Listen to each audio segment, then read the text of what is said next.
मूंगफली बेचने वाली गरीब सास बहू। दूर दराज गांव में सरोज नाम की एक औरत थी जो अपने हंसते खेलते परिवार, अपने पति मुकेश, बेटे विराट और बहू सोनम के साथ रहती थी। लेकिन बीमारी के कारण कुछ समय बाद उसके पति का देहांत हो गया, जिसके बाद वो विधवा स्वरूप जिंदगी जीती है। फिर सारी जिम्मेदारी विराट के कंधों पर आ जाती है। पर विराट के घर का खर्चा सही से नहीं चल पा रहा था, क्योंकि मालिक कंजूस था, काम करने पर भी कम पैसे देता था, तो कभी पैसे लेट दिया करता था। ऐसे ही जब वो अपनी फैक्ट्री में सारा काम करके चौथे माले से नीचे आ रहा था तो उसका पैर फिसल गया और फिसलते फिसलते वो दूसरी मंजिल पर रुका। अरे बचाओ, अरे बचाओ बचाओ, कोई, मैं मर गया, अरे मैं मर गया। ज्यादा चोट लगने से वो बेहोश हो जाता है।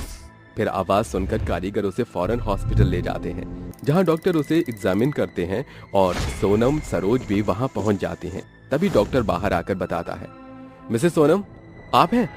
देखिए, आपके पति को पांव में काफी तेज की चोट लगी है। 2 मंजिल से गिरने पर सारा वजन पांव पर आ गया और इस दौरान उनका एक पैर घायल है और दूसरा पैर में फ्रैक्चर आ गया है। अगर 1 हफ्ते के भीतर उनके पैर में कोई हरकत नहीं हुई तो हमें उनका पैर काटना पड़ेगा, क्योंकि बेजान पैर से पूरे शरीर को दिक्कत पहुंच सकती है। क्या डॉक्टर साहब, आप कैसी बातें कर रही हैं? ऐसा मत बोलिए। इसका मतलब मेरे पति बिना पैर के कहीं आ जा नहीं सकते।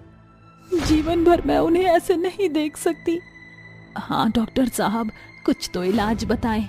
ऐसा मत करिए, मेरा बेटा अंदर ही अंदर घुट जाएगा। वह बहुत खुदगर्ज है, ऐसे में वह 1 गिलास पानी भी नहीं पिएगा। जिंदगी भर बैठकर खाना तो बहुत दूर की बात है। देखिए, मैं आपको बता चुका हूं, पर एक इलाज है। उनकी नकली टांग 5 लाख रुपए में लग सकती है और फिर से वो चल फिर पाएंगे, लेकिन नकली टांग के सहारे। इसके लिए तो बहुत सारे पैसे चाहिए होंगे। ठीक है डॉक्टर साहब, मैं पैसों का इंतजाम करती हूँ। बहू तो इतने सारे पैसे कहाँ से लाएगी? माँ जी, मैं मेहनत करूंगी, उनके लिए इतना तो कर ही सकती हूँ। जब सावित्री अपने पति को यम से बचाकर ला सकती है तो मेरा ये करना तो कुछ भी नहीं है।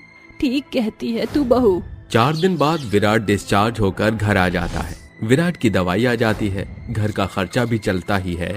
लेकिन जब पैसे धीरे धीरे खत्म होते हैं तो सोनम अपनी सास से कहती है, माँ जी, घर के गिने चुने पैसे खत्म होने को आए हैं और वैसे भी मैंने उनके लिए कुछ काम करने की सोची थी, लेकिन क्या करूँ, समझ नहीं आ रहा।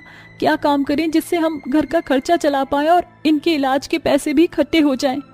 बहुत सर्दियाँ आ रही हैं, क्यों ना हम मूंगफलियाँ बेचना शुरू कर दें, क्योंकि वह सर्दियों में काफी लोग खाते हैं।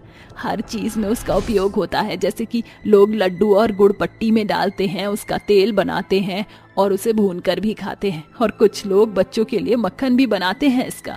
तुझे तो पता है, सर्दी में इसकी डिमांड ज्यादा होती है तो ज्यादा बिकता है और फिर ज्यादा पैसे आएंगे।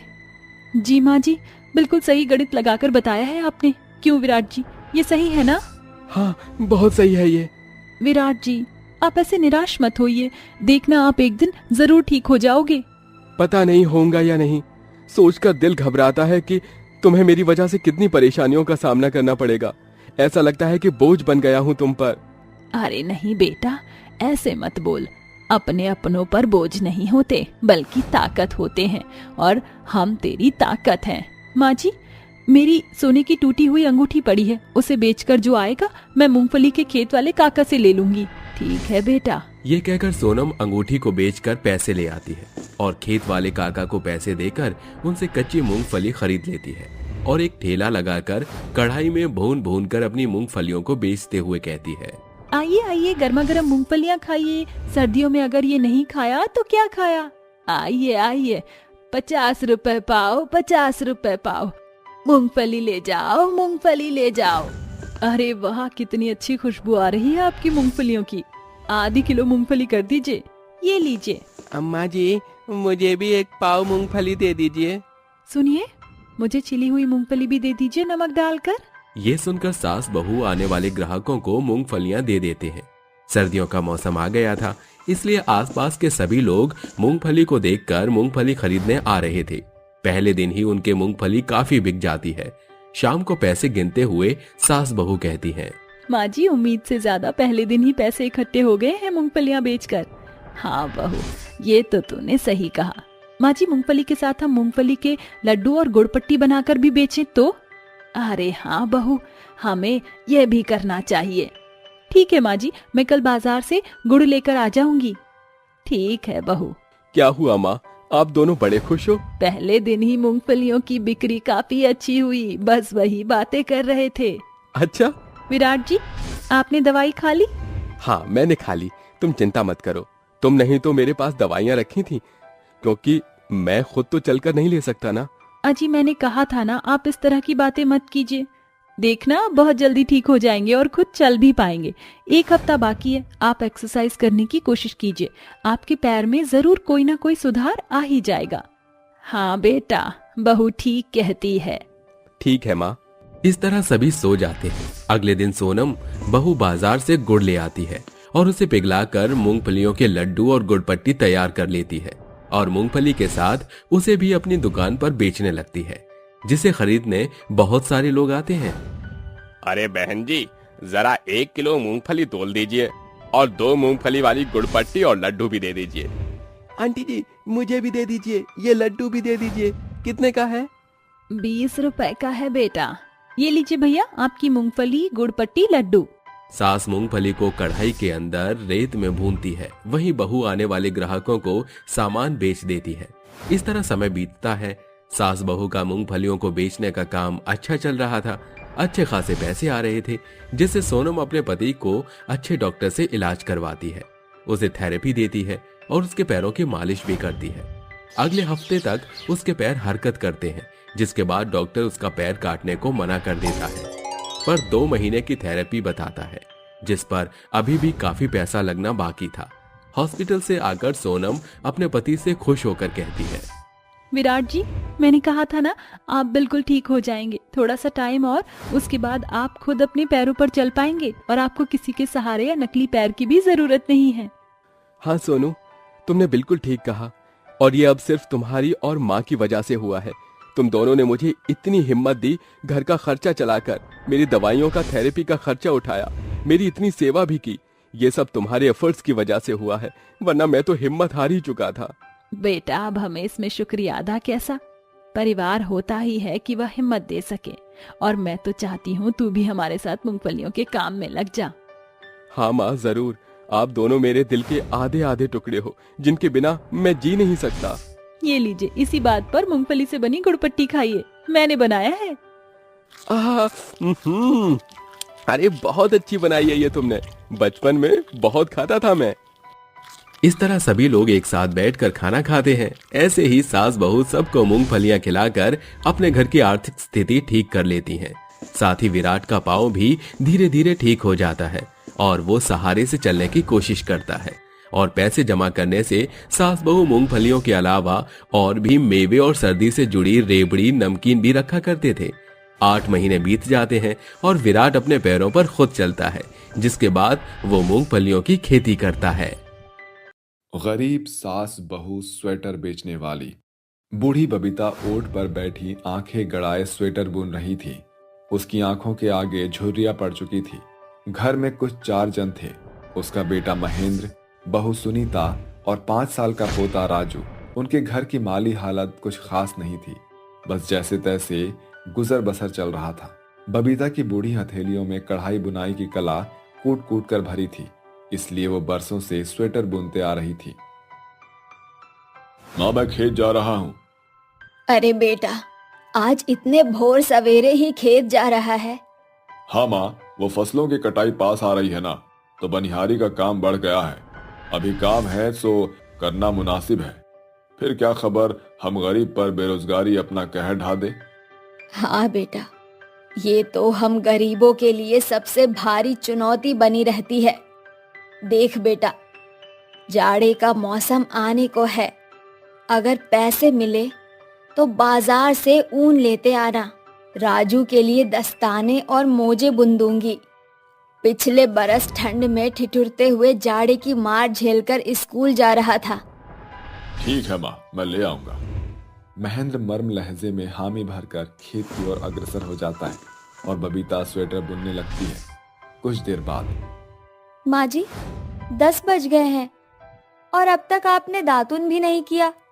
चलिए उठिए, इस बुढ़ापे में इतनी देरी ठीक नहीं। बस बहू, ये बाजू की बुनाई बच गई है। रमा आती ही होगी स्वेटर लेने। तू चल, आती हूँ। बबीता स्वेटर बुनकर जैसे ही उठती है, रमा वहां आ खड़ी होती है। अरे बबीता, मेरे स्वेटर बुन दिए क्या? हाँ रमा, ये रहा तुम्हारा स्वेटर। अभी हाल ही बुनकर उठी हूँ। स्वेटर की सुंदर बुनाई देखकर रमा की आंखें चमक उठती है। बावजूद इसके रमा फीका सा मुंह बनाकर किलकिल करती हुई कहती है, बबीता, तू ना अव्वल दर्जे की भुलक्कड़ है। मैंने तुझे गुंबद की बुनाई करने को कहा था। तूने तो स्वेटर में फूल पत्तियों की बनावट गढ़कर स्वेटर की शोभा बिगाड़ दी। खैर, ये पकड़ 100 रुपया। अरे ये क्या रमा बहन, सिर्फ 100 रुपए? बाजार में उनकी लागत बढ़ गई है और स्वेटर बुनने में बहुत श्रम लगता है। रहने दे बबीता, तेरे पैर भी पैतरे मैं जानती हूँ। 100 रुपए से एक आने भी ज्यादा नहीं दूंगी। वैसे भी ऐसे बुने हुए स्वेटर हाट बाजार में भी बिक रहे हैं। तुझे तो मेरा एहसान मानना चाहिए कि तू 4 पैसे कमा ले, इसीलिए बस तुझे स्वेटर बुनने को देती हूँ, समझी? रमा अपनी चिकनी चुपड़ी बातें बोलकर वहां से बचकर निकलती है। तभी सुनीता कहती है, माँ जी, आप आंखें गड़ाकर दिन रात स्वेटर बुनती हैं। बावजूद इसके रमा मौसी से लेकर सभी औरतें आपसे स्वेटर शॉल बनवाकर बदले में इतने कम पैसे देकर अपना पल्ला झाड़ लेती हैं। बहू, एक महेंद्र के कंधों पर सारा बोझ डालना सही नहीं, इसीलिए मैं स्वेटर बुन लेती हूँ, जो ही 10-20 रुपए मुनाफा हो रहा है। मगर माँ जी, उस 10-20 के पीछे अपना परिश्रम तो देखिए। सुनीता अभी ऐसा बोल ही रही थी कि अचानक कुछ लोग महेंद्र को कंधे पर संभाले लेकर आते हैं। अजी, आपके पैरों में क्या हुआ? अरे भौजाई, महेंद्र को खेत में करैत काट लिया रहा, जहर टखनों तक फैल गया था। तो डॉक्टर साहब को एक पांव काटे के पड़ गई हो, अभी कबहू काम ना कर पाई हैं। ये खबर सुनकर सास बहू स्तब्ध रह जाती है, उनकी आंखें नम हो जाती हैं। महेंद्र के अपाहिज होने के बाद घर की बिगड़ी दशा देखकर सुनीता बोलती है, माँ जी, मैंने तय किया है कि अब से मैं भी आपके साथ स्वेटर बुनने का काम करूंगी। कहते हैं ना कि गरीबी इंसान को सब कुछ सिखा देती है। घर में बढ़ती घटी को मिटाने के लिए गरीब बहू पूरी लगन के साथ अपनी सास से स्वेटर बुनना सीख लेती है। दोनों सास बहू सारा दिन स्वेटर बुनती। फिर एक दिन, क्या बात है बहू, तेरा चेहरा इतना बुझा बुझा क्यों दिख रहा है?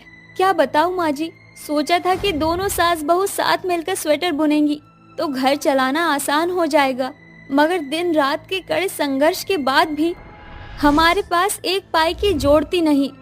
स्वेटर की सिलाई बुनाई से जो पैसा बन पड़ते हैं वो कभी घर के खाली खत्ते भरने में लग जाते हैं और बचे खुचे पैसे राजू के बाबू के दवा दारू में लग जाते हैं। बहू, हियाब रख, भगवान कोई ना कोई राह दिखाएगा। समय बीतता है। फिर एक दिन शहर से सुनीता के बुआ का बेटा उससे मिलने आता है। अरे नरेश, तू? पाए लागू जी। नमस्ते माँ जी। माँ जी, ये मेरी बुआ का बेटा है, दिल्ली शहर में रहता है। अरे बहू, अब बातें ही करती रहेगी या जाकर नरेश के लिए चाय नाश्ते का जुगाड़ करेगी? सुनीता के घर में छाई गरीबी देखकर नरेश के मुंह की रंगत खोसी जाती है और वो झिझकते हुए बोल पड़ता है, दीदी, जीजा जी बिस्तर पर हैं, ऐसे में घर खर्च कैसे चल रहा है? मैं और माँ जी स्वेटर की बुनाई करते हैं, मगर सही मायने में वो पैसे पूरे नहीं पड़ते। दीदी, आप दोनों अपने हाथों के हुनर से अच्छी कमाई कर सकती हैं, क्योंकि शहर में रहने वाला हर एक बंदा हाथ से बुने हुए स्वेटर खोजता है। मैं आपके इस काम पर पैसे लगाऊंगा, आप सोच विचार कर बता दीजिएगा। नरेश की राय ठीक है बहू, मैं बरसों से स्वेटर बुनती आ रही हूँ। इस गांव में हमारे बुने स्वेटर का मोल 100 रुपए तक में ही सिमट कर रह गया है। शायद शहर जाकर हम गरीब सास बहू अपनी गरीबी को मात दे जाएं। गरीबी के तूफान से जूझती हुई सास बहू के जीवन में नरेश एक नाविक की नाई था। बबीता और सुनीता अपने परिवार के साथ शहर आ जाती हैं। दीदी, मैंने पूरे 1 महीने का कमरे का किराया दे दिया है, ये रहे पूरे 10,000 रुपए आपके काम के लिए। शुक्रिया नरेश, मैं बहुत जल्द ये पैसे तुम्हें सूद के साथ चुका दूंगी। माँ जी, मैं स्वेटर के लिए ऊन लाने जा रही हूँ। दोनों गरीब सास बहू आस का दामन थामकर शहर में आकर नए सिरे से स्वेटर स्कार्फ सिलना बुनना शुरू कर देती हैं और साप्ताहिक बाजार में उन्हें बेचने पहुंच जाती हैं। स्वेटर ले लो, ऊन से बने गरम सस्ते स्वेटर ले लो। सुनीता की आवाज सुनकर एक बड़ी भीड़ भागते हुए उनके पास आती है और सानवी कहती है, वाओ, ये स्वेटर कितने यूनिक है और ये ऊन का स्कार्फ देखकर तो मेरा मन ललच गया। कितने का है ये? सुनीता के मन में अभी ये खौफ उथल पुथल मचा रहा था कि शहर में भी उन्हें मोल भाव की किलकिल ना सुननी पड़े, इसलिए वो नर्म लहजे में उस ग्राहक को बताती है, एक दाम दो, 100 है मैम साहब, क्योंकि ये ऊन के बने श्वेत हैं। ऐसे गर्म स्वेटर पूरा बाजार छान मारने पर भी नहीं मिलेगा। ये दो स्वेटर और ये स्कार्फ पैक कर दो। सानवी के बाद सभी ग्राहक बढ़ चढ़कर उनके बुने स्वेटर की खरीदारी करते हैं। उस रोज के बाद से गरीब सास बहू की जीवन सुधरती चली गई। अब उनके सर से गरीबी की बदरा छटने लगी थी। तभी रोचक नाम का एक शख्स उनके पास पहुंचता है। क्या आप दोनों वही सास बहू हैं जो स्वेटर बुनने का काम करती हैं? हाँ साहब, मगर आप हमें कैसे जानते हैं? अरे पूरे बाजार में आप दोनों की बेहतरीन स्वेटर बनने के चर्चे चल रहे हैं। मेरा नाम रोचक है, मैं कपड़ों का कारोबारी हूँ। अगर आप दोनों मेरे दुकान के लिए स्वेटर बुने तो बदले में आप अपने कला की कारीगरी की बड़ी कमाई कर सकती हैं। ठीक है साहब, हमें मंजूर है। ठीक है, ये लीजिए 50,000 रुपए एडवांस। बाकी पेमेंट स्वेटर तैयार होने के बाद मिल जाएगा। और हाँ, स्वेटर में बेबी कलेक्शन भी शामिल कर लेना। ये हमारे ऊन के बुने स्वेटर के बिजनेस के लिए फ्रूटफुल रहेगा। उस दिन से सास बहू रोजाना रोचक के लिए ऑर्डर पर स्वेटर बुनती हैं। सुनीता ने चंद ही दिनों में शहर के पहनावे ओढ़ावे को बारीकी से भांप लिया था। अब वो सिर्फ बटन वाले स्वेटर ही नहीं बल्कि कोटी sweater, full frock sweater, mirror work sweater collection को शामिल कर लिया। वहीं बबीता जन्मजात बच्चों के लिए दस्ताने, मोजे, टोपी, स्वेटर बुनती, जिसके बदले में उन्हें रोचक की और बड़ी से बड़ी रकम मिलती। सुनीता ने अपने भाई से जो उधार लिया था वो उतर चुका था। साथ ही वो किराए के कमरे से उभर कर अपना घर बना चुकी थी। आज शहर में हर दूसरा इंसान सास बहू के बुने स्वेटर पहने नजर आ रहा था, जो उनकी कला और कारीगरी की एक बड़ी जीत है। सुबह से ये टाइम हो गया है, लेकिन अभी तक मेरी तीनों की तीनों बहू आराम से सो रही हैं। इन्हें तो कोई घर का काम ही नहीं दिखाई देता। अरे कहाँ मर गई तीनों की तीनों? शकुंतला के इतना कहने के बाद उसके तीनों बहू तुरंत उसके पास आ जाती हैं और उसके सामने खड़ी होकर उससे कहती हैं, क्या हुआ माँ जी, आप क्यों इतना चिल्ला रही हो? अरे माँ जी, आप इतनी जोर से क्यों चिल्लाती हो? अगर इतनी जोर से चिल्लाओगी तो गला बैठ जाएगा आपका। उम्र के साथ आपका इतना चिल्लाना ठीक नहीं। अरे चिल्लाऊं नहीं तो और क्या करूं? तुम तीनों को अभी तक घर का काम नहीं दिखाई दे रहा? घर में देखो कितना काम पड़ा है और सुबह से अभी तक तुम लोगों ने नाश्ता पानी भी नहीं बनाया है। अरे माँ जी, हम तीनों काम ही तो कर रही थी। अब काम खत्म होगा तभी तो हम लोग जाकर खाना बनाएंगे। हाँ हाँ, जल्दी जाओ और कुछ बनाकर लेकर आओ। मेरे पेट में तो बहुत तेज चूहे कूद रहे हैं। शकुंतला की बात सुनकर उसकी तीनों बहू रसोई में जाती हैं और खाने के लिए कुछ बनाने लगती हैं, लेकिन तभी तीनों आपस में बातें करने लगती हैं। हे भगवान, रसोई में तो सब कुछ खत्म हो गया है। अब मैं खाने के लिए क्या बनाऊं? सभी बर्तन खाली पड़े हैं और माँ जी जब देखो हमारे ऊपर खाने के लिए चिल्लाती रहती हैं। अरे जब खाना बनाने का सामान ही नहीं है तो हम लोग क्या बनाएंगे? चलो एक बार माँ जी को इस बारे में बता देते हैं। कम से कम उन्हें ये तो समझ आए कि घर में राशन लाकर रखना बहुत जरूरी है। वो तीनों शकुंतला के पास जाती हैं, जिसके बाद वो तीनों शकुंतला को रसोई में राशन खत्म होने की बात बताती हैं, जिसे सुनकर शकुंतला परेशान हो जाती है और अपने मन ही मन कहती है, हे भगवान जी, ऐसे कैसे दिन देखने पड़ रहे हैं मुझे। मेरे तीनों बेटे विदेश में जाकर बैठ गए हैं। उन तीनों को हमारी कोई परवाह ही नहीं है।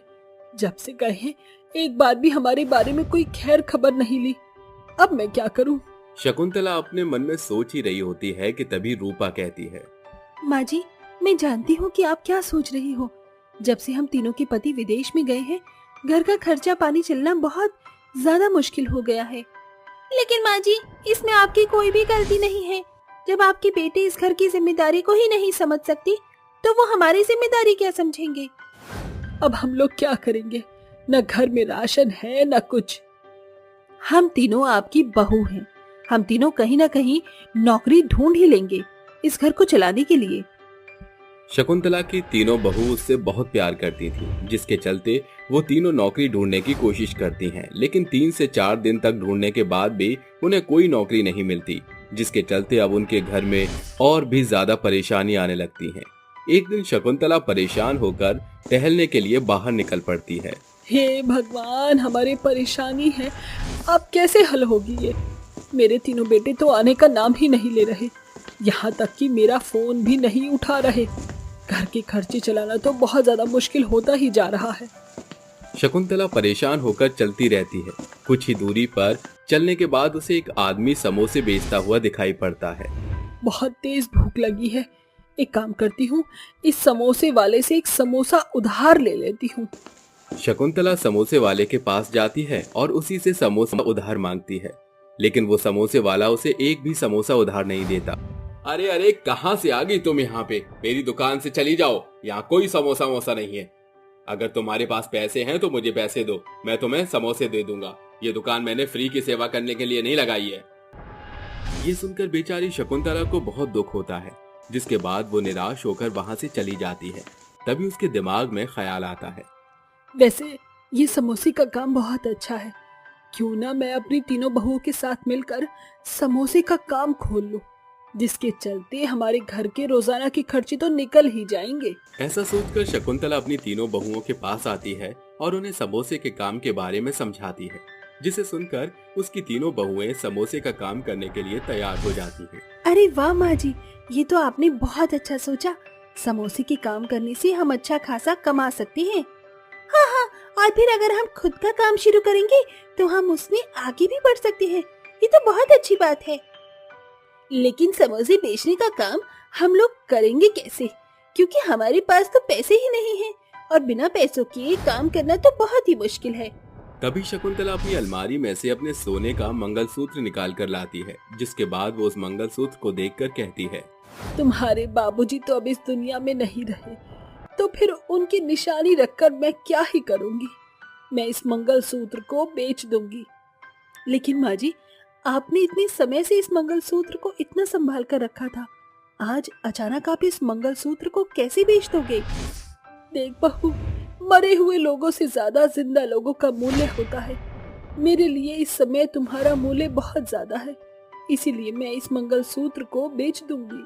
शकुंतला तुरंत सुनार की दुकान पर जाती है और मंगलसूत्र बेच देती है, जिसके बाद शकुंतला उन पैसों से समोसे बेचने का काम शुरू करती है। देखते ही देखते गांव के सभी लोग उसकी दुकान पर आकर समोसे खाना शुरू कर देते हैं। अरे वाह वाह, क्या बात है, कितने स्वादिष्ट समोसे हैं।